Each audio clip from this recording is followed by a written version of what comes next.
नमस्कार, राम राम, सत श्री अकाल, आदाब दोस्तों। स्वागत है आपका अपने YouTube channel history by Vinod Kashyap के अंदर।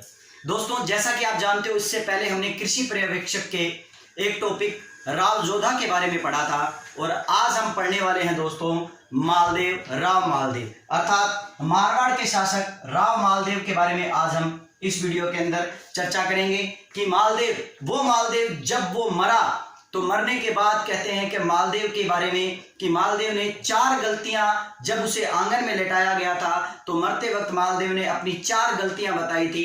आज हम इस वीडियो में उन 4 गलतियों का जिक्र भी करेंगे। साथ ही साथ मालदेव की उस रूठी रानी के बारे में जिक्र करेंगे जो उसे छोड़कर हमेशा के लिए चली गई थी।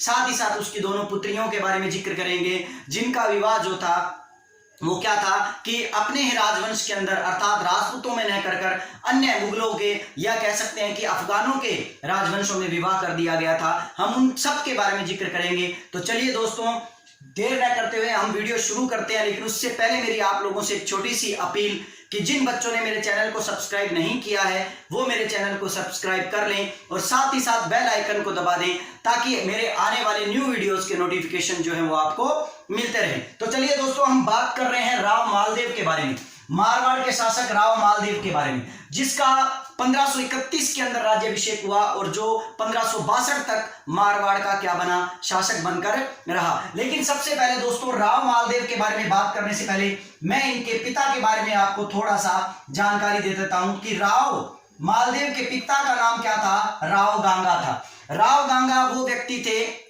जिनके बारे में कहा जाता है कि ये काफी अफीम का नशा किया करते थे और एक बार अफीम के नशे के अंदर मेहरानगढ़ दुर्ग के एक खिड़की पर बैठे थे, जिसके कारण वहां से बैठने के कारण वहां से वो नीचे गिर गए थे, जिनके कारण उनकी मृत्यु हो गई थी। लेकिन जोधपुर की ख्यातें जो हैं वो उसको इस तरह प्रदर्शित करती हैं कि राव मालदेव जो उसका पुत्र था, उस वक्त राव गांगा अफीम के नशे में थे और राव मालदेव जो है वो अपने पिता से मिलने के लिए गया तो चरण स्पर्श के बहाने उसने अपने पिता को क्या कर दिया, धक्का दे दिया और धक्का देकर उसको मेहरानगढ़ दुर्ग के से नीचे गिर दिया और राव गांगा की क्या हो गई, मृत्यु हो गई। अर्थात जब राव गांगा की मृत्यु के पीछे राव मालदेव का हाथ रहा तो इसीलिए राव मालदेव को मारवाड़ का प्रथम पितृहंता के रूप में जाना गया। याद रखिएगा दोस्तों, मारवाड़ का प्रथम पितृहंता जो है वो हम किसे कहते हैं, मारवाड़ का प्रथम पितृहंता हम मालदेव को कहते हैं। आपके मन में यह सवाल आ रहा होगा कि सर आपने प्रथम पितृहंता क्यों लिखा, प्रथम जो है पितृहंता क्यों कहा आपने, कि क्या इसका मतलब दूसरा भी है? बिल्कुल है दोस्तों, मारवाड़ के अंदर 2 पितृहंता थे, जिसमें एक पितृहंता राव मालदेव को कहा जाता है जिसने अपने पिता राव गांगा की हत्या की और दूसरा जो पुत्र है या दूसरा जो पितृहंता है जिसने अपने पिता की हत्या की, अजीत सिंह की, उसका नाम था बख्त सिंह। तो याद रखिएगा दोस्तों, मारवाड़ में 2 पितृहंता आते हैं, एक बख्त सिंह आता है और एक आता है कौन, राव मालदेव, जो जोधपुर की ख्यातों के अनुसार पितृहंता कहलाता है। तो चलिए दोस्तों, हम राव मालदेव को शुरू करते हैं और साथ ही साथ राव मालदेव के बारे में ये बता दूं कि राव मालदेव के पिता का नाम राव गांगा था और राव मालदेव की माता का नाम जो था वो मणिक देवी था। ये मणिक देवी जो है दोस्तों, ये बड़ा ही इंपॉर्टेंट क्वेश्चन है, आपको इसको समझना चाहिए कि ये मणिक देवी जो है ये सिरोही के जगमाल देवड़ा की क्या थी, पुत्री थी। अब आप कहोगे सर जगमाल देवड़ा ऐसा क्या प्रसिद्ध आदमी है? दोस्तों बिल्कुल, ये जगमाल देवड़ा बहुत ही प्रसिद्ध आदमी है क्योंकि इसी जगमाल देवड़ा ने, ठीक है ना, याद रखिएगा, महाराणा सांगा के बड़े भाई जिसको आप पृथ्वीराज सिसोदिया के नाम से जानते हो, जिसको आप उड़ना राजकुमार के नाम से जानते हो, इसी मणिक देवी के पिता ने, जगमाल देवड़ा ने उसे जहर युक्त लड्डू देकर क्या कर दिया था, उसको मौत के घाट उतार दिया था। ये वही जगमाल देवड़ा है और ये उसी जगमाल देवड़ा की पुत्री है जिस जगमाल देवड़ा ने बहलोल लोधी के विरुद्ध रायमल की सहायता की थी और उसी सहायता के एवज में रायमल ने अपनी पुत्री आनंदाबाई का विवाह जगमाल देवड़ा से करवा दिया था। ये उसी की पुत्री है दोस्तों, जो जगमाल देवड़ा, जिसके बारे में ये कहा जाता है कि जगमाल देवड़ा ने क्या है कि उड़ना राजकुमार की क्या कर दी थी, हत्या कर दी थी। और साथ ही साथ जगमाल देवड़ा की पुत्री ने, जगमाल देवड़ा की जो पुत्री थी मणिक देवी, उसका विवाह उसने किसके साथ करवाया था, राव मालदेव के साथ करवाया था। दोस्तों यहां पर आपको एक चीज यहां समझनी होगी, समझनी क्या होगी कि जिस वक्त राव मालदेव किसके साथ थे? राव गांगा के साथ थे और राव गांगा की उन्होंने हत्या कर दी थी। तब ऐसी स्थिति में जब जो जोधपुर के अंदर क्या था, बड़ा हड़कंप मच गया था और राव मालदेव को पितृहंता के रूप में सभी मारवाड़ के राठौड़ सरदार जो थे वो उसको क्या करने लगे, मतलब है ना, उनको अपसंद करने लगे। और इसीलिए राव मालदेव जो मारवाड़ के अंदर उनके पिता की हत्या का मामला गरमाया हुआ था, उस वक्त राव मालदेव भागकर मारवाड़ को छोड़कर कहां आ गए थे? सोजत आ गए थे। दोस्तों ये बड़ी इंपॉर्टेंट बात है कि राव मालदेव जो जोधपुर को भागकर या जोधपुर को छोड़कर वो कहां आ गए थे? सोजत आ गए थे। सोजत जो क्षेत्र पाली में पड़ता है और यही सोजत के अंदर 21 मई सन 1532 को, याद रखिए दोस्तों, 21 मई सन 1532 को इसी सोजत के अंदर क्या हुआ था? राव मालदेव का राज्याभिषेक हुआ था। राव मालदेव ने अपने सर के ऊपर क्या रखा था? ताज रखा था। तो दोस्तों राव मालदेव जो है, राव मालदेव को कई उपनामों से जाना जाता है। तो हम आज राव मालदेव के कुछ उपनाम पढ़ेंगे। तो चलिए बात करते हैं राव मालदेव के उपनामों की और साथ ही साथ ये भी बात करते हैं कि राव मालदेव को इन उपनामों के रूप में किन किन लोगों ने इसे क्या किया है, इनके नामों से पुकारा है। दोस्तों राव मालदेव का एक नाम है और वो है हशमत वाला बादशाह। दोस्तों ये नाम बड़ा ही प्रसिद्ध है और बहुत बार ये क्वेश्चन आता है कि बताइए मारवाड़ के अंदर या बताइए निम्न में से हशमत वाला बादशाह किसे कहा गया है। तो याद रखिएगा दोस्तों, हशमत वाला बादशाह जो है वो किसे कहा जाता है? राव मालदेव को कहा जाता है। लेकिन इंपॉर्टेंट क्वेश्चन ये है कि ये राव मालदेव को हशमत वाला बादशाह किसने कहा है? तो याद रखिए दोस्तों, फारसी इतिहासकारों ने राव मालदेव को हशमत वाला क्या कहा है? बादशाह कहा है। दूसरी बात, भारत का महान पुरुषार्थी राजकुमार, भारत का महान पुरुषार्थी राजकुमार। दोस्तों ये जो उपनाम है भारत का महान पुरुषार्थी राजकुमार, ये जो नाम दिया गया है ये किसके द्वारा दिया गया है? ये नाम बदायूनी के द्वारा दिया गया है। बदायूनी जो है वो मालदेव को क्या कहता है? भारत का महान पुरुषार्थी, ठीक है ना, राजकुमार के नाम से उसे क्या करता है? पुकारता है। और सबसे बड़ी बात, एक और नाम आता है दोस्तों कि हिंदुस्तान का सबसे ताकतवर शासक, सबसे ताकतवर शासक, हिंदुस्तान का सबसे ताकतवर शासक जो है, ये जो संज्ञा दी गई है, क्योंकि राव मालदेव के द्वारा अनेक क्षेत्रों के अंदर अनेक बड़े बड़े राजाओं को हराया गया था, यहां तक कि वो शेरशाह सूरी को भी हरा देता। लेकिन राव मालदेव ने अपने जीवन की एक गलती ये भी स्वीकार की है कि मैं मध्य में ही शेरशाह सूरी से युद्ध नहीं लड़ा और मध्य में इस युद्ध को क्या कर दिया था, या इस क्षेत्र को अंदर शेरशाह सूरी से बिना युद्ध लड़े ही मैं क्या चला गया था? मैदान छोड़कर चला गया था। तो इसलिए हिंदुस्तान का सबसे ताकतवर शासक के रूप में भी किसे कहा गया है? राव मालदेव को कहा गया है। और ये राव मालदेव का नाम जो है वो कौन कहता है? इतिहासकार फरिश्ता जो है वो इस नाम से राव मालदेव को क्या करता है? पुकारता है। तो याद रखिए दोस्तों, राव मालदेव को हिंदुस्तान का सबसे ताकतवर शासक के रूप में पुकारा गया है। दूसरी बात, राव मालदेव को ही याद रखिएगा हिंदू बादशाह के नाम से पुकारा जाता है। दोस्तों ये बड़ा इंपॉर्टेंट नाम है क्योंकि बादशाह वर्ड जो है, याद रखिए दोस्तों, मुगल शासकों के नाम के आगे ही लगा करता था।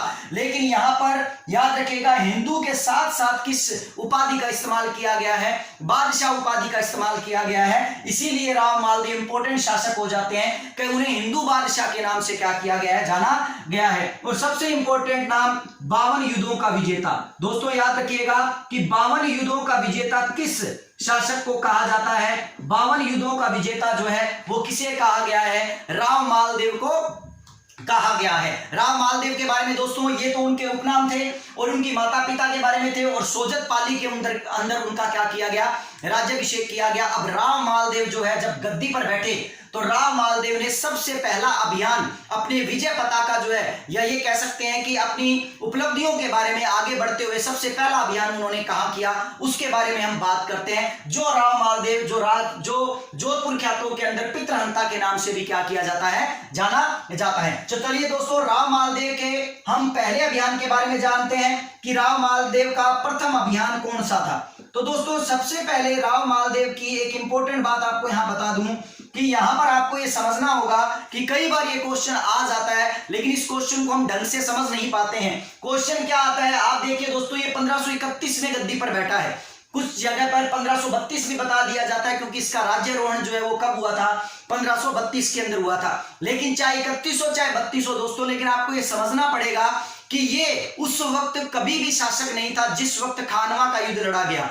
खानवा का युद्ध दोस्तों 1527 के अंदर लड़ा गया था, जो युद्ध बाबर और महाराणा किसके मध्य हुआ था, सांगा के मध्य हुआ था। लेकिन आप जानते हो दोस्तों, महाराणा सांगा ने पाती पर्वन परंपरा के आधार पर सभी राजपूत राजाओं को न्योता दिया था। तो कई बार ये क्वेश्चन आता है कि बताइए मारवाड़ का कौन सा शासक, मारवाड़ का कौन सा शासक महाराणा सांगा के साथ, ठीक है ना, खानवा के युद्ध में बाबर के खिलाफ लड़ा था। अगर क्वेश्चन ये आ जाए कि कौन सा शासक बाबर के खिलाफ लड़ा था, तब तो उसका आंसर क्या है दोस्तों, राव मालदेव है। लेकिन वो तो 1527 में युद्ध हुआ था, और जबकि राव मालदेव तो कब गद्दी पर बैठा है, 1531 में बैठा है। तो ये क्या सिस्टम है कि वो शासक कैसे लड़ लेगा। दोस्तों आपको यहां समझना पड़ेगा कि उस वक्त राव गांगा, जो राव मालदेव के पिता थे, वो गद्दी पर बैठे थे। और जब ये खानवा का युद्ध हुआ भरतपुर के अंदर, तब ऐसी स्थिति में राव मालदेव को सहायता के रूप में कुछ सेना देकर राव गांगा ने इस युद्ध स्थल में सांगा के मदद के लिए किसको भेजा था, राव मालदेव को भेजा था। तो यदि क्वेश्चन यूं आता है कि बताइए मारवाड़ के किस शासक ने खानवा के युद्ध में राणा सांगा की मदद की, तब तो दोस्तों आंसर उसका है राव गांगा। लेकिन अगर ये कह दिया जाए कि कौन सा शासक उस युद्ध में लड़ा, तो आपका आंसर है दोस्तों राव मालदेव, क्योंकि राव मालदेव आगे आने वाले समय में शासक बना है। और ये शासक बना है इसीलिए हम इसके लिए कह सकते हैं कि ये शासक के रूप में खानवा के युद्ध के अंदर राणा सांगा की सहायता के लिए क्या था, गया था और वहां लड़ा था। तो चलिए दोस्तों हम बात कर रहे हैं राव मालदेव के प्रथम अभियान के बारे में। तो दोस्तों राव मालदेव का प्रथम अभियान सन 1531 के अंदर, 1531 के अंदर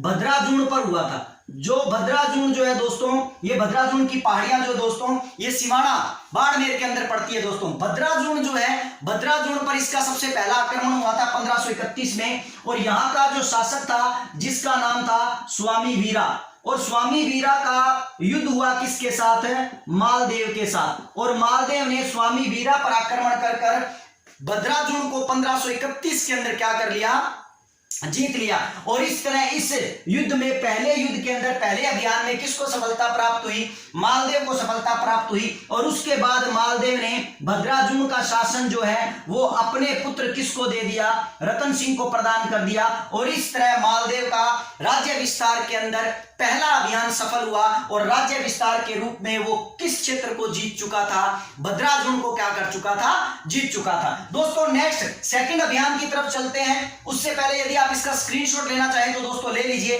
ताकि मैं इसे साफ कर कर आगे की तरफ चलूं। चलिए दोस्तों, आशा करता हूं आपने स्क्रीनशॉट ले लिया होगा। अब हम राव मालदेव के द्वितीय क्रम की तरफ चलते हैं कि उसने एक अभियान के रूप में सेकंड अभियान जो है राव मालदेव ने कहां किया। तो राव मालदेव का सेकंड अभियान जो था वो नागौर पर आक्रमण था। याद रखिए दोस्तों, राव मालदेव का सेकंड अभियान कहां है, नागौर। नागौर विजय, या आप लिख सकते हो नागौर पर आक्रमण, या आप लिख सकते हो नागौर को जीतना, या नागौर पर अधिकार। देखिए दोस्तों, नागौर पर अधिकार उसका कब हुआ, 1533 के अंदर। ठीक है दोस्तों, 1533 के अंदर नागौर पर उसका अधिकार हुआ। और 1533 में नागौर पर किस तरह अधिकार हुआ, उस वक्त नागौर के अंदर पहले तो याद रखिएगा मालदेव, और दूसरी बात याद रखिएगा उस समय नागौर का जो शासक था उसका नाम था दौलत खां। याद रखिए दोस्तों, उसका नाम क्या था, दौलत खां। इससे पहले दौलत खां को राव गांगा ने भी युद्ध में क्या कर दिया था, हरा दिया था। लेकिन राव गांगा के मरने के बाद ये दौलत खां दोबारा मारवाड़ की राजनीति में हस्तक्षेप करने लगा था और उनके विरुद्ध षड्यंत्र रचने लगा था। जब ये बात मालदेव को पता लगी तो मालदेव ने सबसे पहले मेड़ता के वीरमदेव को संदेशा भेजा और उसको कहा कि मेड़ता के वीरमदेव को बोला कि चल वीरमदेव चलते हैं और नागौर के शासक दौलत खां को क्या कर देते हैं, हरा देते हैं। अब यहां पर वीरमदेव का भी अपना स्वार्थ था, क्योंकि वीरमदेव मेड़ता का शासक था और मेड़ता कहां पड़ता है, नागौर में पड़ता है। और नागौर के बहुत बड़े हिस्से पर किसका अधिकार था, दौलत खां का अधिकार था। इसीलिए वीरमदेव भी ये चाहता था कि कहीं ना कहीं यदि नागौर की राजनीति से दौलत खां अलग हो जाएगा तो संपूर्ण नागौर और मेड़ता पर किसका अधिकार हो जाएगा, ठीक है ना, वीरमदेव का अधिकार हो जाएगा। यहां पर मालदेव का साथ देते हुए वीरमदेव ने दौलत खां पर आक्रमण किया और दौलत खां पर आक्रमण करते हुए इस युद्ध के अंदर कौन जीत गया, मालदेव जीत गया।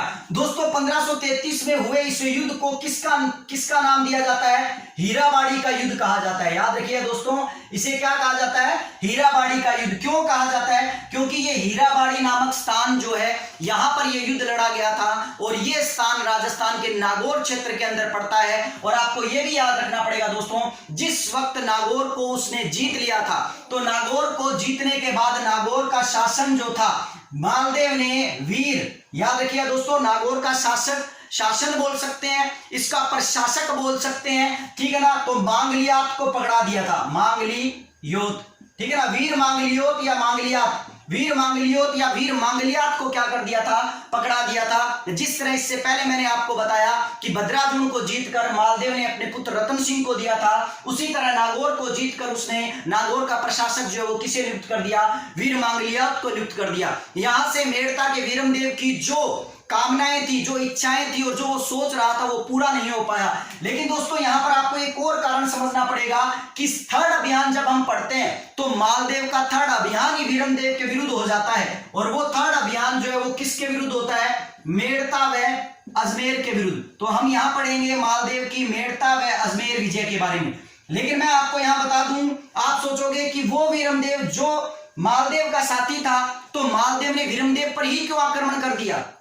इसका क्या रीजन है दोस्तों? इसका रीजन ये है कि जिस वक्त नागौर पर आक्रमण किया गया था, उस वक्त मालदेव के हाथों दौलत खां का एक हाथी लगा था, जिस हाथी का नाम था दरियाव जोश। याद रखिए दोस्तों, उस हाथी का नाम क्या था? दरियाव जोश। ये हाथी जो था, ये बड़ा ही सुंदर हाथी था और इस हाथी के ऊपर दिल आ चुका था मालदेव का। लेकिन मुद्दा ये है कि नागौर से ये हाथी जोधपुर ले जाने में काफी समय लगता, इसीलिए मालदेव ने ये हाथी किसको दे दिया? वीरमदेव को दे दिया और ये कह दिया कि जब मैं जोधपुर पहुंचूं, मारवाड़ पहुंचूं, तो तू ये हाथी कहां भेज देना? मारवाड़ भेज देना। लेकिन कहते हैं कि वीरमदेव ने ये हाथी देने से क्या कर दिया? मना कर दिया। और इस बात को लेकर वीरमदेव और मालदेव के मध्य क्या हो गया?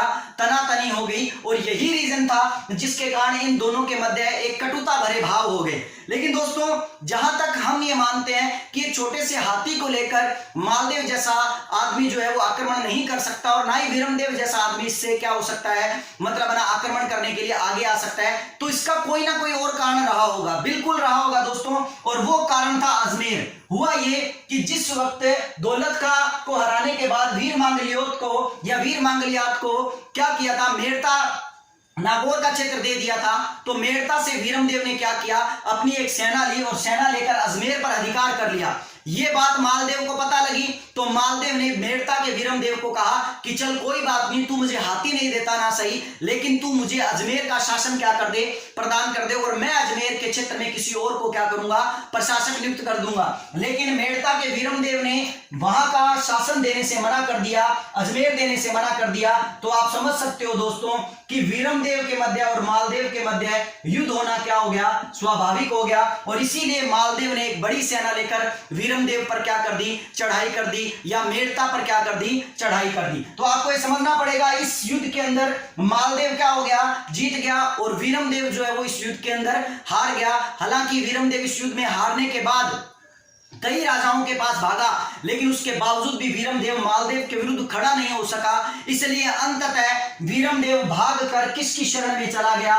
शेरशाह सूरी की शरण में चला गया दोस्तों। क्योंकि आपको यहां पर यह भी समझना पड़ेगा कि हम घटना की बात कर रहे हैं मेड़ता व अजमेर विजय की, और मेड़ता और अजमेर की विजय जो है ये काफी लंबे अरसे के बाद की गई थी। उस वक्त दिल्ली की राजनीति के अंदर हुमायूं का नाम हटाकर कौन आ चुका था? शेरशाह सूरी आ चुका था। इसीलिए वीरमदेव ने बाद में अंततः बताया मैंने दोस्तों, क्योंकि इससे पहले वो अनेक राजाओं के पास भागा तो काफी समय भी निकल चुका था, और दिल्ली की राजनीति में जब हुमायूं को हराकर शेरशाह सूरी गद्दी पर आकर बैठ गया, तो ऐसी स्थिति में वीरमदेव जो है वो शेरशाह सूरी के सानिध्य में चला गया, और शेरशाह सूरी के यहां पर उसने क्या ले ली? शरण ले ली। आप सोच रहे होंगे दोस्तों कि मेरे पसीना इतना क्यों आ रहा है?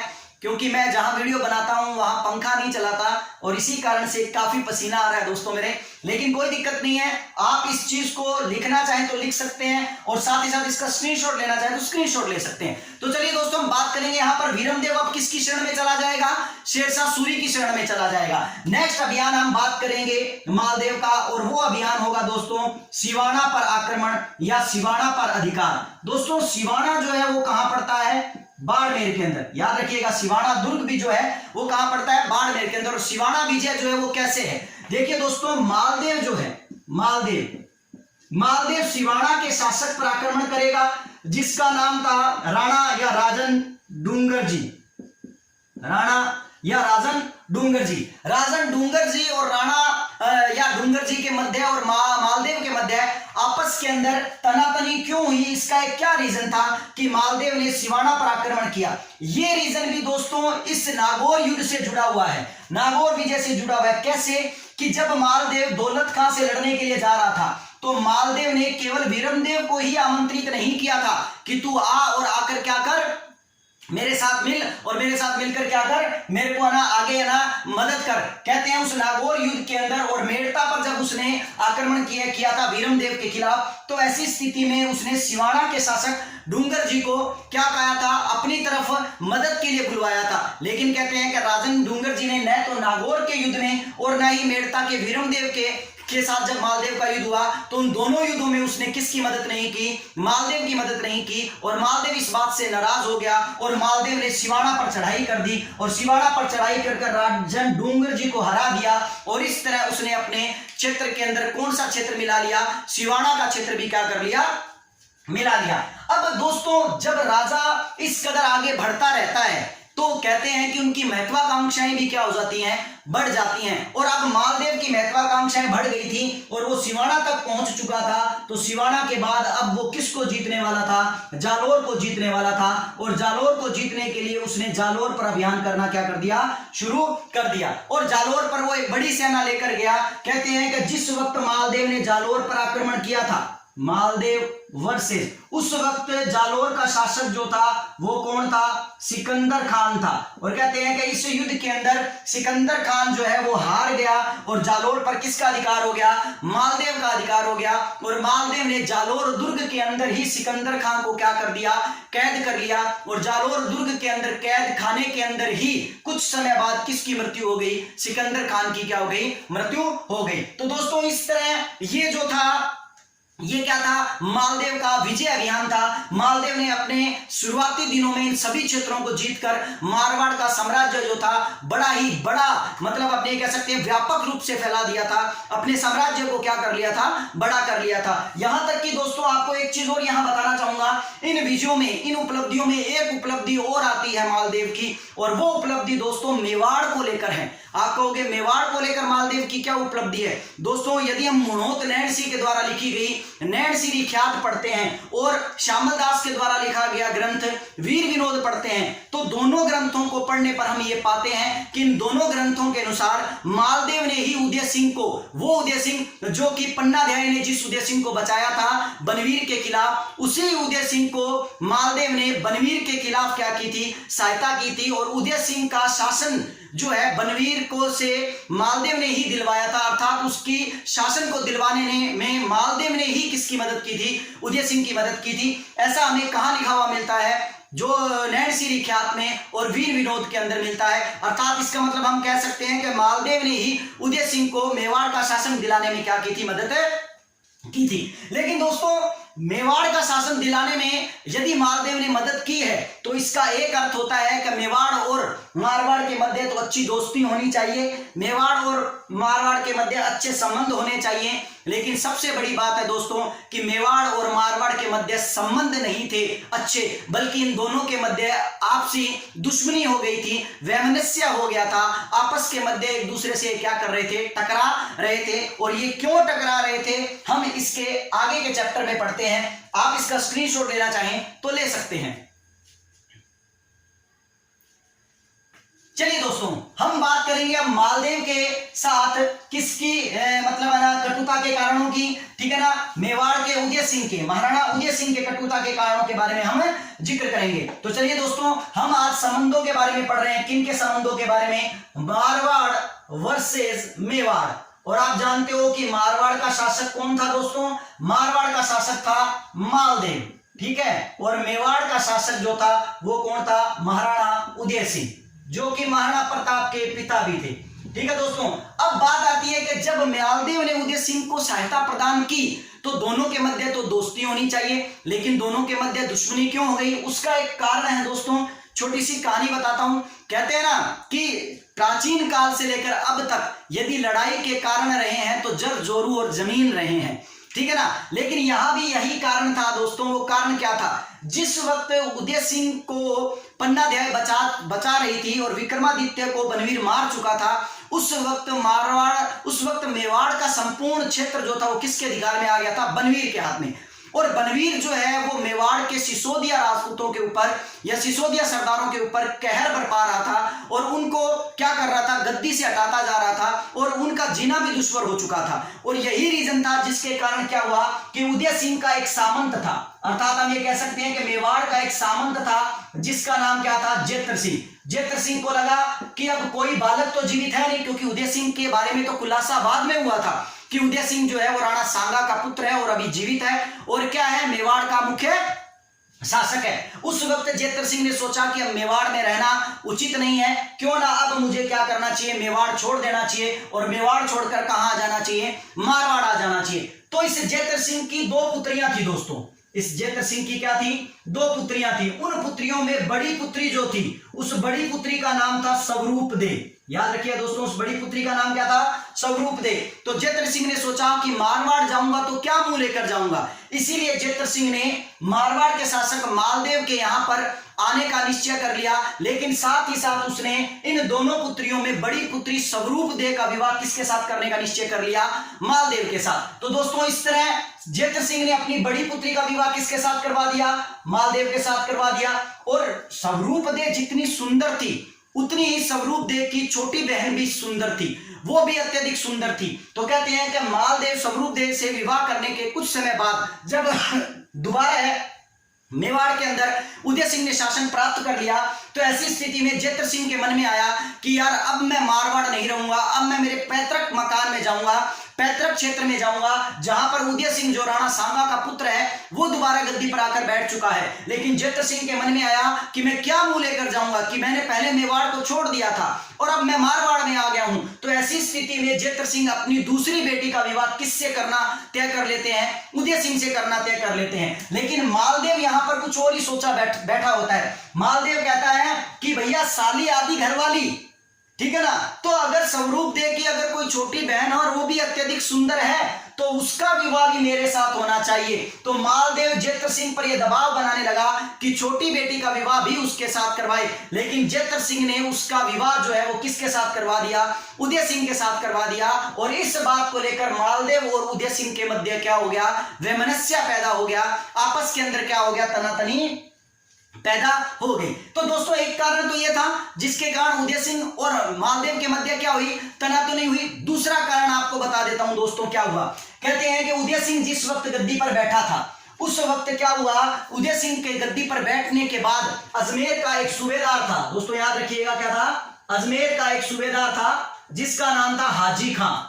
अजमेर का एक सूबेदार था जिसका नाम था हाजी खां। कहते हैं कि इस अजमेर के हाजी खां के पास एक वेश्या थी जिस वेश्या का नाम था रंगराय। ये बड़ा इंपॉर्टेंट क्वेश्चन है दोस्तों कि किस वेश्या को लेकर मालदेव और, ठीक है ना, उदय सिंह के मध्य तनातनी हुई थी, या हाजी खां के मध्य और उदय सिंह के मध्य तनातनी हुई थी।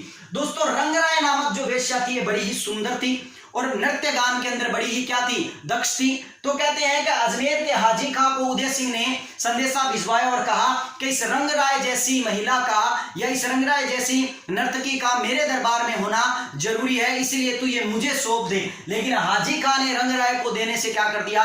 मना कर दिया। इस बात को लेकर उदय सिंह और हाजी खां के मध्य तनातनी बन गई। हाजी खां ये समझ गया था कि उदय सिंह मुझ पर आक्रमण कर सकता है, इसीलिए हाजी खां जानता था कि उदय सिंह का परम शत्रु कौन है, मालदेव, और मालदेव अंदर ही अंदर उदय सिंह से खार खाए बैठा है और इसको केवल एक क्या है, समय की तलाश है, एक मौके की तलाश है। और कहते हैं कि हाजी खां ने वो मौका दिया और हाजी खां ने मालदेव को ये कह दिया कि उदय सिंह मुझसे युद्ध लड़ने आने वाला है, तू चाहे तो उदय सिंह से अपना बदला ले सकता है मेरी मदद कर कर। और इस तरह दोस्तों हमें एक युद्ध देखने को मिला, जो युद्ध किसके नाम से जाना जाता है, हरमाड़ा का युद्ध के नाम से जाना जाता है। हरमाड़ा क्षेत्र दोस्तों याद रखिएगा जयपुर के अंदर पड़ता है, जयपुर के अंदर मतलब क्षेत्र में आता है। और कहते हैं कि ये हरमाड़ा का जो युद्ध है, उदय सिंह वर्सेस हाजी खां, और हाजी खां की सहायता प्रदान करने वाला व्यक्ति कौन था, मालदेव। तो आप समझ गए होंगे इस युद्ध में कौन जीता होगा।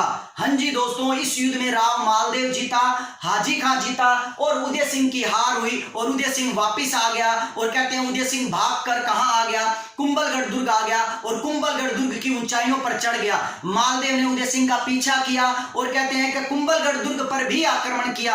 आप जानते हो दोस्तों कुंभलगढ़ दुर्ग राजस्थान की, ठीक है ना, सबसे ऊंची चोटी, गुरु शिखर के बाद तीसरे नंबर पर आने वाली जरगा नामक चोटी से क्या है, चोटी पर बना है, या ये कह सकते हैं कि कुंभलगढ़ दुर्ग ऊंची चोटी पर बना है, जो क्या है अपने आप में सबसे ऊंचा है। ठीक है, उस कुंभलगढ़ दुर्ग को जीतना इम्पॉसिबल था, तो मालदेव एक आक्रमण कर कर वापिस चला जाता है। लेकिन उदय सिंह और मालदेव के मध्य हमेशा के लिए क्या रह जाती है, कटुता रह जाती है। इस तरह मालदेव के कारण या उदय सिंह के कारण मेवाड़ और मारवाड़ के संबंध जो हैं वो बड़े ही क्या हो जाते हैं, कटुतापूर्ण हो जाते हैं। आशा करता हूं दोस्तों मारवाड़ और मेवाड़ के संबंधों को आप अच्छी तरह क्या हो गए होंगे, समझ गए होंगे।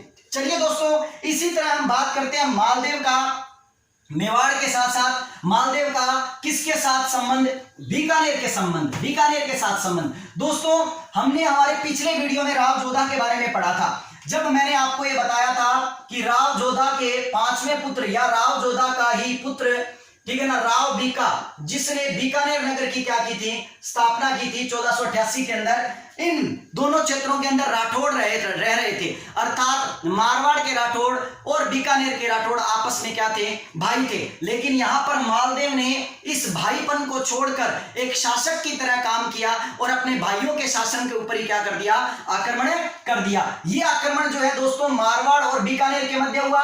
ये जो युद्ध जो था, इस युद्ध के बारे में बात करेंगे तो मारवाड़ का जो शासक था उस शासक का नाम क्या था, मालदेव, ठीक है, और वर्सेस, और उस वक्त बीकानेर का जो शासक था उसका नाम क्या था दोस्तों, राव जैत सिंह, राव जैत सिंह। ठीक है दोस्तों, इन दोनों के मध्य आपस के अंदर एक कटुता उत्पन्न हुई, एक वैमनस्य उत्पन्न हुआ। वो किस तरह हुआ थोड़ा सा मैं आपको बताना उचित समझूंगा, सुन लीजिए। देखिए दोस्तों यदि हम बात करें इस दोनों के मध्य वैमनस्यता की या कटुता की, तो एक युद्ध है जिसको हम किसके नाम से जानते हैं, पाहेबा या साहेबा के युद्ध के नाम से जानते हैं, पाहेबा या साहेबा का युद्ध के नाम से जानते हैं। ये पाहेबा या साहेबा का युद्ध जो है ये कब हुआ दोस्तों, 1541 के अंदर, जिस वक्त शेरशाह सूरी 1540 के अंदर हुमायूं को हराकर दिल्ली की सत्ता पर आराम से क्या कर चुका था, बैठ चुका था। लेकिन आपको दोस्तों यहाँ पर एक चीज और याद रखनी पड़ेगी कि ये पाहेबा या साहेबा का युद्ध जो है, जो मैं आपको 1541 बता रहा हूं, याद रखिएगा गोपीनाथ शर्मा इसी युद्ध की डेट क्या बताते हैं, 1542 बताते हैं। गोपीनाथ शर्मा ने अपनी एक पुस्तक लिखी है जिस पुस्तक का नाम है राजस्थान का इतिहास। उस राजस्थान के इतिहास में वो इस युद्ध की तारीख जो है वो क्या बताते हैं, 1542 बताते हैं। अगर क्वेश्चन यूं आता है कि गोपीनाथ शर्मा के अनुसार पाहेबा या साहेबा युद्ध की डेट क्या है, तो आप बताओगे 1542 नहीं कि 1541।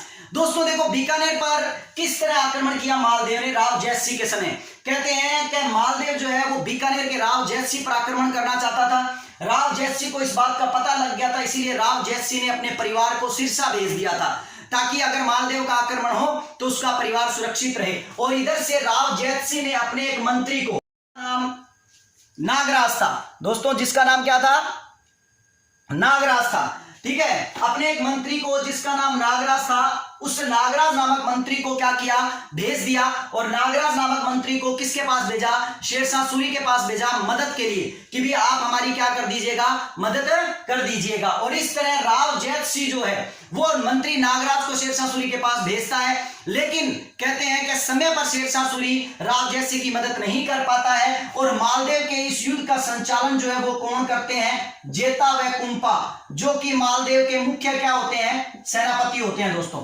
राव मालदेव के मुख्य सेनापति जेता व कुंपा होते हैं। और इन दोनों और राव जैत सिंह के मध्य घमासान युद्ध होता है, जिस युद्ध में राव जैत सिंह मालदेव के हाथों मारा जाता है। और राव जैत सिंह का जो पुत्र है राव कल्याणमल, ये कल्याणमल हमेशा के लिए शत्रु बन जाता है किसका, मारवाड़ का, या किसका बन जाता है, मालदेव का। तो याद रखिए दोस्तों, राव जैत सिंह की मृत्यु जो है पाइबा या साहिबा के युद्ध में लड़ते हुए हुई थी। और किसके साथ लड़ते हुए हुई थी, मालदेव के साथ लड़ते हुए हुई थी। और कहते हैं कि जब बीकानेर राव मालदेव के अधिकार में आ गया तो राव मालदेव ने बीकानेर का साम्राज्य जो है या बीकानेर का प्रशासन जो है वो किसके हाथों सौंप दिया, कुंपा के हाथों सौंप दिया। और स्वयं कहां आ गए, स्वयं जो है वो कहां आ गए, वापिस मारवाड़ आ गए। दोस्तों यहां पर एक और इंपॉर्टेंट बात आपको बता दूं कि यही एक रीजन था कि मालदेव शेरशाह सूरी से हार गया, क्योंकि दोस्तों राव मालदेव ने अपने भाइयों को भी नहीं छोड़ा था, अपने संबंधियों को भी नहीं छोड़ा था, अपने ये कह सकते हैं कुटुंब के लोगों को भी नहीं छोड़ा था। आप देखो कि वीरमदेव पर उसने आक्रमण कर दिया, मेवाड़ पर आक्रमण कर दिया, बीकानेर के राजाओं को, अपने भाइयों को नाराज कर लिया। और यही रीजन था जिसके कारण शेरशाह सूरी को एक ऐसा मौका मिल गया था कि मालदेव जैसे ताकतवर शासक को वो क्या कर दे, हरा दे। तो आशा करता हूं दोस्तों ये युद्ध के बारे में आपको समझ में आया होगा। पाइबा साहिबा का युद्ध क्या है, ये 1541 में लड़ा गया, जिसके अंदर कल्याणमल जो था वो राव जैत सिंह का पुत्र था। और इसके अंदर इस युद्ध में राव जैत सिंह की क्या हो गई थी, मृत्यु हो गई थी। तो दोस्तों आज के लिए इतना काफी है।